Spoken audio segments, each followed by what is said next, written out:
ایک قطرہ بذات خود کچھ نہیں ہوتا، لیکن جب وہ سمندر سے مل جاتا ہے تو سمندر کا حصہ کہلاتا ہے۔ ویسے ہی اپنی خودی کو فنا کر کے اپنے محبوب کو پانے والوں میں اللہ کے ولی حضرت شمس الدین تبریزی سبزواری کا نام یاد رکھا جائے گا۔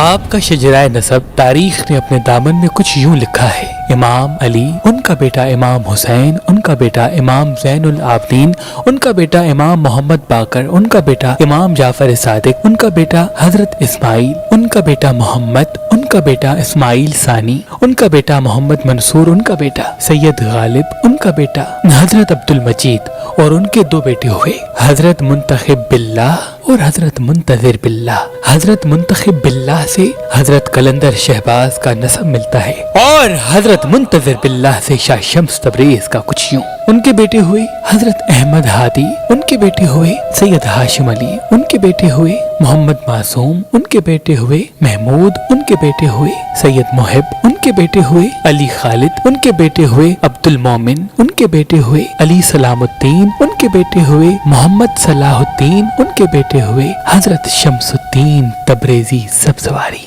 جس کو زمانہ شمس تبریز کے نام سے یاد کرتا ہے۔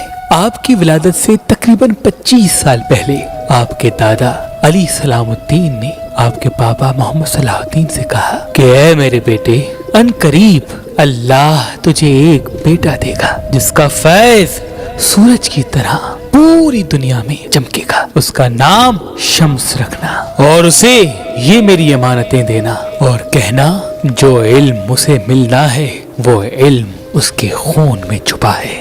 بس کچھ برس بعد اللہ پاک نے 15 شعبان 560 ہجری بمطابق 1 دسمبر اپنی رحمت کے خزانے میں سے اس ولی کا ظہور کر دیا جس کو آج بھی زمانہ شمس تبریز کہتا ہے۔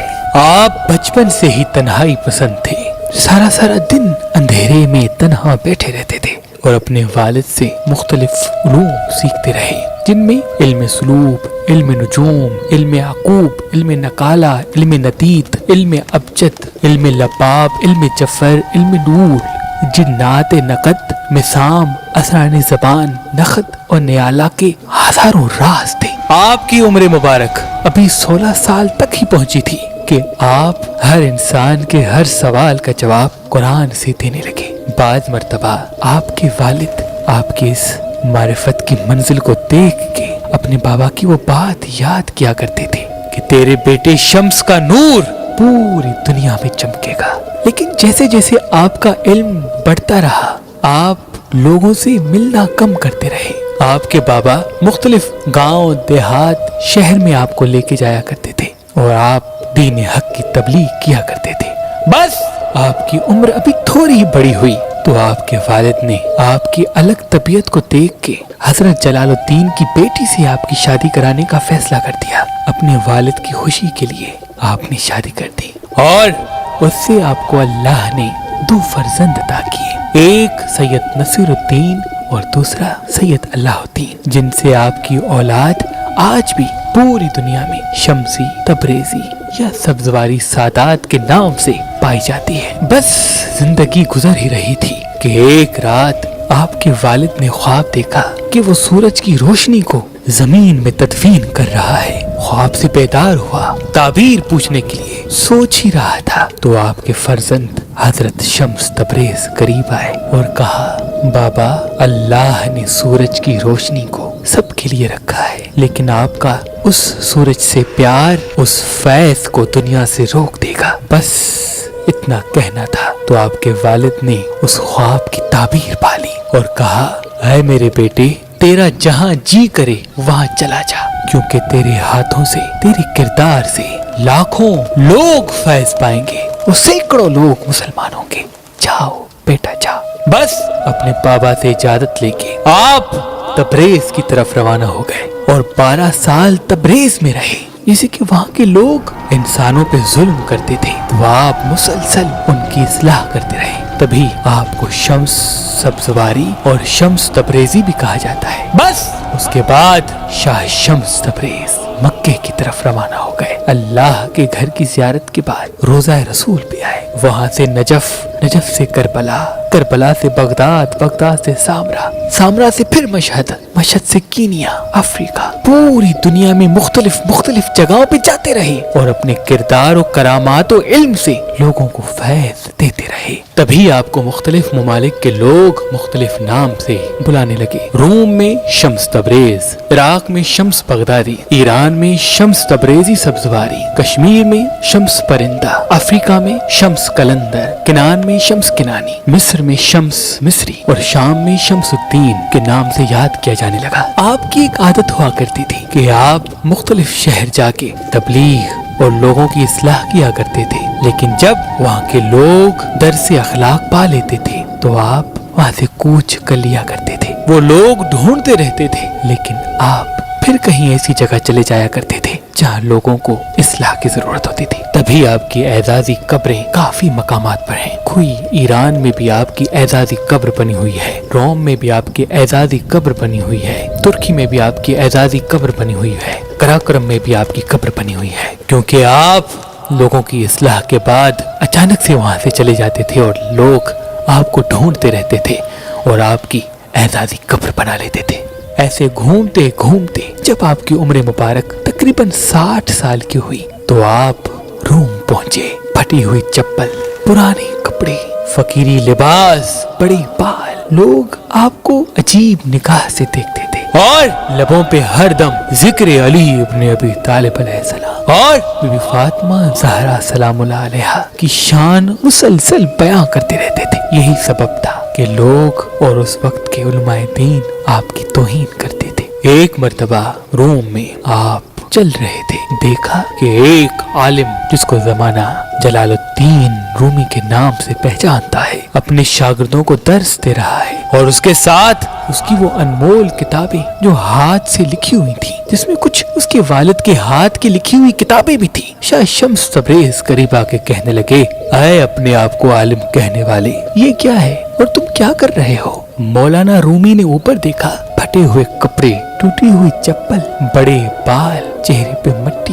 جب اس حال کو دیکھا تو کہا، بابا کہیں اور جاؤ، میں بچوں کو پڑھا رہا ہوں اور یہ تمہارے سمجھ سے بالاتر باتیں ہیں، جاؤ جاؤ یہاں سے جاؤ۔ بس یہ کہنا تھا تو شاہ شمس تبریز نے دیکھ کے ان پوری کتابوں کو، ساتھ میں ندی تھی اس میں پھینک دیا۔ پھینکنے کے بعد مولانا رومی پریشان ہو گئے، اپنے ہاتھ سر پہ رکھ کے کہنے لگے، کیا ہے بابا، تم نے یہ کیا کر دیا؟ تم نے غضب کر دیا، اتنی انمول کتابیں میری دادا میرے بابا نے اتنی مشکلات سے لکھی، وہ ساری تم نے ندی میں پھینک دی، یہ تم نے کیا کیا؟ مولانا رومی کے شاگرد شاہ شمس تبریز کی توہین کرنے لگے۔ آپ سب کو دیکھتے رہے اور اشارہ کیا کہ رکو۔ ندی میں ہاتھ ڈالا اور ایک ایک کتاب کو باہر نکالا اور مولانا رومی کے ہاتھ میں وہ کتابیں ایک ایک کر کے جمع کر دی۔ تو مولانا رومی نے جیسے دیکھا وہ کتاب خشک اور اس کتابوں سے مٹی نکل رہی ہے، وہ دیکھ کے حیران ہو گئے اور شاہ شمس تبریز سے پوچھنے لگے، اے بابا یہ کیا ہے؟ شاہ شمس تبریز نے کہا، یہ وہ ہے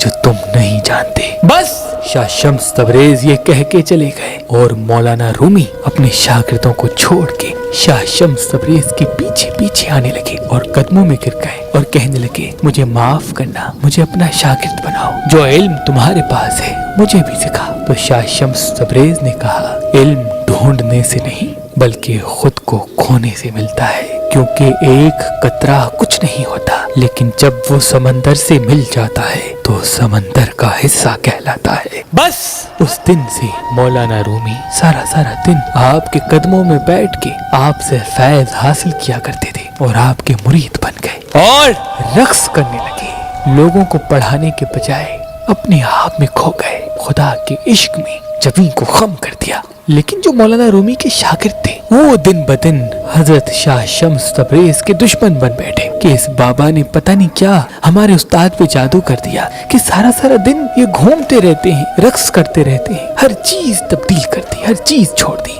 मौलाना रूमी शाह शम्स तबरेज की शान में कहते थे कि शम्स ऐसे है कि दुनिया का कोई कितना भी बड़ा आलिम हो, लेकिन जब शाह शम्स तबरेज की सोहबत में बैठता है तो उसे ऐसा लगता है कि मुझे तो कुछ नहीं आता जो इसे आता है। पूरी दुनिया को शम्स तबरेज के कसीदे सुनाया करते थे और कहते थे कि मुझ जलालुद्दीन रूमी को यकीन और मारिफत शाह शम्स तबरेज से मिली। लेकिन आपके खानदान वाले दिन ब दिन शाह शम्स तबरेज की तौहीन करने लगे, बुग़्ज़ रखने लगे, हसद करने लगे। तो आप रोम कोनिया छोड़कर दमिश्क सीरिया चले गए और हमेशा की तरह वहाँ पे भी गुमनामी की जिंदगी बसर करने लगे और लोगों की इस्लाह करने लगे। लेकिन यहाँ पे मौलाना रूमी रो रो के निढाल हो गए, अपने शागिर्दों और घर वालों से लड़ते रहे कि ये तुमने क्या कर दिया, अल्लाह के उस वली को मुझसे दूर कर दिया जिसकी वजह से मुझे मेरा वजूद मिला था। मौलाना रूमी की हालत ऐसे हो गई जैसे एक बच्चे से उसकी माँ अलग हो जाए।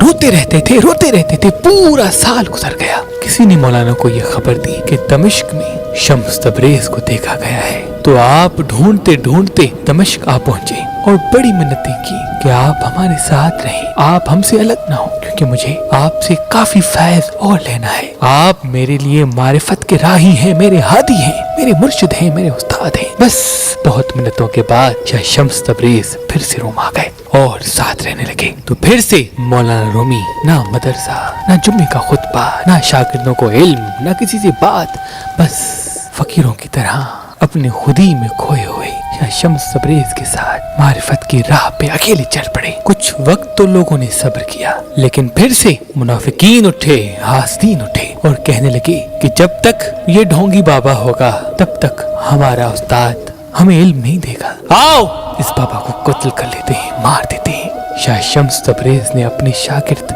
मौलाना रूमी से कहा कि तुम्हारे लोग मुझे मारना चाहते हैं। मौलाना रूमी ने कहा किस में है हिम्मत कि मेरे उस्ताद को हाथ लगाए। शाह शम्स तबरेज ने कहा बस जितना तुम्हें सीखना था मुझसे तुम सीख चुके, अब तुम फैज़ अपने अल्फाज में ढाल के ज़माने तक पहुंचाओ। बस ये कहकर जब सोए और सो के उठना था तो मौलाना रूमी ने बहुत ढूंढा, शाह शम्स तबरेज को न पाया। कभी दाएं देखते हैं, कभी बाएं देखते हैं, कभी घर के बाहर देखते हैं, कभी पूरा शहर ढूंढने लगते हैं। लोगों को कहते हैं शम्स तबरेज कहाँ गया, शम्स तबरेज कहाँ गया। लोग कहते हैं हमने नहीं देखा, हमने नहीं देखा। वो ढूंढने लगे, रोने लगे, तड़पने लगे, लेकिन शम्स तबरेज फिर कभी नहीं मिला। वो वापस दमिश्क गए, वहाँ ढूंढा, नहीं मिला। बस एक रात शम्स तबरेज ख्वाब में आके कहते हैं मैंने तुम्हें कहा नहीं था कि तुम्हें जो इल्म मिला उसे अल्फाज के लिबास में ढाल के लोगों तक पहुंचाओ। हमारा सफर बस यहीं तक था। इस ख्वाब के बाद मौलाना रूमी अपने फैज़ मारिफत से लोगों को मुतवज्जा करते रहे और आपके इश्क में आपकी एक एजाजी कब्र बना ली। जब भी याद आती तो आके आपकी कब्र को सलाम करते थे।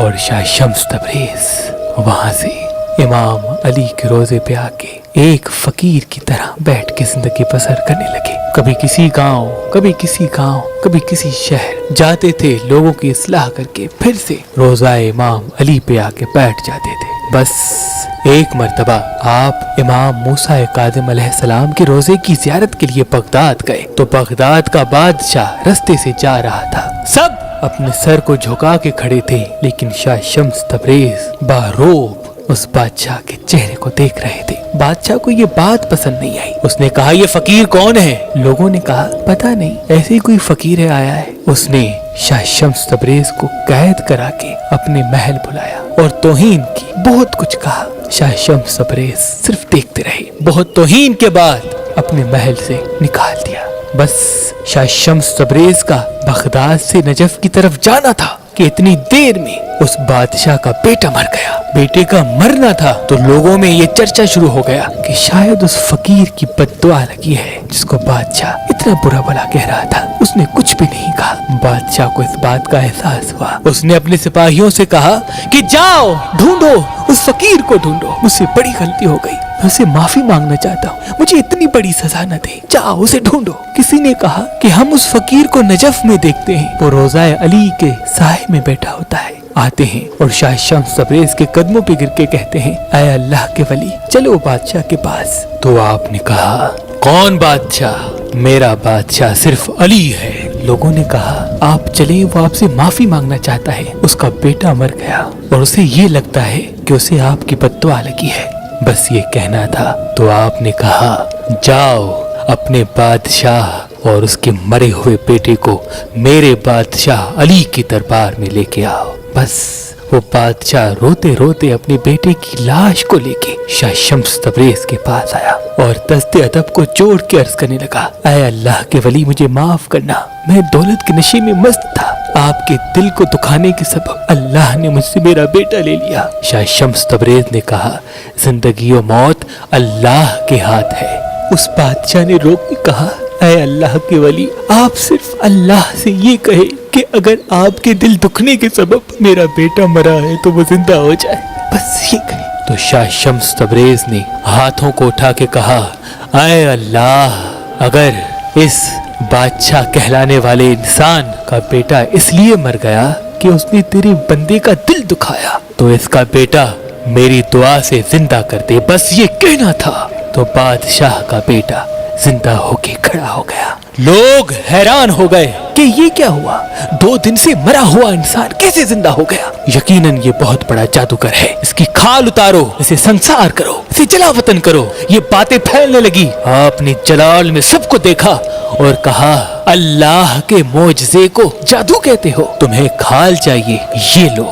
बस अपने हाथों से अपने बालों को पकड़ा और खींच के अपनी खाल उतार के उसके कदमों में फेंक दी। सब देखते रहे और आप बगदाद से हिंदुस्तान की तरफ रवाना हो गए। इस मोजज़े के बाद वो जो बेटा जिंदा हुआ था, उसने अपने बाबा से कहा कि मेरी जिंदगी शम्स तबरेज की दुआ का सदका है, आज के बाद मैं इनका गुलाम बन के रहूंगा। तो बस आपके साथ एक आपका बेटा नसीरुद्दीन और दूसरा वो शहजादा मोहम्मद चलते रहे। दरियाए जनाब से होते होते मुल्तान आ पहुंचे। मुल्तान का तारीखी पस मंजर कुछ यूं है कि ये शहर सदियों से आबाद है। हजारों साल पहले एक कौम जिसका नाम माली था यहाँ आके रहने लगी। संस्कृत में आबाद होने को अस्थान कहते हैं, तो यूं इस शहर का नाम माली अस्थान पड़ गया, जो रफ्ता रफ्ता मालीतान और मालीतान से मुल्तान हो गया। शाह शम्स तबरेज जब अपने मुबारक कदम लेके इस शहर पहुंचे तो ना आपके जिस्म पे खाल थी, ना पहनने के लिए अच्छे कपड़े, ना पाँव में नाले, बस जिस्म से खून बहता रहा और मुसलसल खून बहने से कीड़े आपके जिस्म से लिपटे हुए होते थे। लोग आपसे नफरत किया करते थे, कोई आपसे बात तक नहीं करता था, कोई आपके करीब आके आपको खाना तक नहीं देता था, लेकिन आप अपने वजद में अपने खुदा के इश्क में मसरूफ रहा करते थे। बिलाखिर उस शहजादे के बेटे को बेइंतहा भूख लगी तो किसी ने थोड़ा सा गोश्त अल्लाह के नाम पे उसको दे दिया कि जाओ, तुम परदेसी हो, जाओ खाओ। उस गोश्त को पकाने के लिए पूरा मुल्तान फिरता रहा, किसी ने गोश्त पका के न दिया। बिलाखिर चंद लोगों ने उस शहजादे को मारना शुरू कर दिया, ऐसा मारा कि वो रोता रोता शम्स तबरेज के पास आया और कहने लगा, ऐ अल्लाह के वली, यहाँ के लोग बहुत बुरे हैं, इनके पास किसी गरीब इंसान का कोई एहसास तक नहीं, चलो यहाँ से चलते हैं। बस शाह शम्स तबरेज ने अपनी झुकी हुई निगाहों को उठाया और क्या देखें कि उनके मुरीद का चेहरा खून से लाल और वो भूख से निढाल। शाह शम्स तबरेज ने देख के कहा, तुम्हें ये गोश्त खाना है? उसने रो के कहा, ऐ अल्लाह के वली, मैंने 2 दिन से कुछ नहीं खाया। बस शाह शम्स तबरेज ने आसमान की तरफ निगाह की और अपने मुरीद से गोश्त लिया और सूरज की तरफ देख के कहा, ऐ शम्स, तू भी शम्स है, मैं भी शम्स हूँ, ये गोश्त मुझे पका के दो ताकि मेरा मुरीद खाए। बस सूरज की गर्मी बढ़ती रही और वो गोश्त पकना शुरू हो गया। मुल्तान में क़यामत बर्पा हो गई, लोग इधर उधर भागने लगे कि ये क्या हो गया। सब भाग रहे हैं और शाह शम्स तबरेज उस गर्मी में गोश्त पका रहे हैं। बस जब इस मंजर को वहाँ के लोगों ने देखा तो आके कदमों पे गिर गए और कहा कि ऐ अल्लाह के वली हमें माफ कर दो, हम इस गर्मी में मर जाएंगे, आज के बाद हम किसी गरीब को कमतर नहीं समझेंगे, ऐ अल्लाह के वली दुआ करो कि ये सूरज अपनी गर्मी कम करे। शाह शम्स तबरेज ने कहा, आज इस सूरज की गर्मी बर्दाश्त नहीं कर पा रहे तो सोचो रोज़े महशर की गर्मी किस तरह से बर्दाश्त करोगे। अल्लाह की मखलूक का एहसास करो, अल्लाह की मखलूक को कभी कम न समझो, क्योंकि अल्लाह अपनी मखलूक से बहुत प्यार करता है। बस आपने दुआ की और सूरज की गर्मी फिर से कम होती गई। लोग आपकी जियारत के लिए दूर दूर से आते रहे, आपके कदम चूमने लगे और आपके फर्जंद नसीरुद्दीन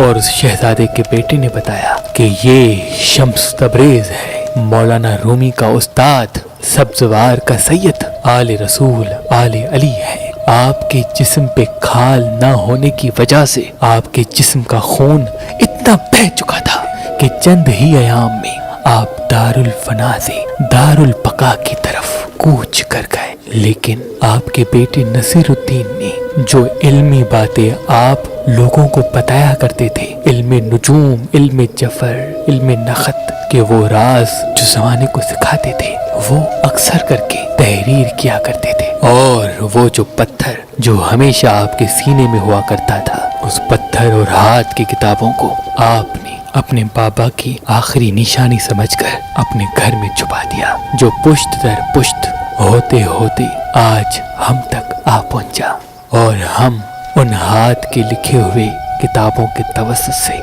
मुख्तलिफ उलूम आप तक पहुंचाते।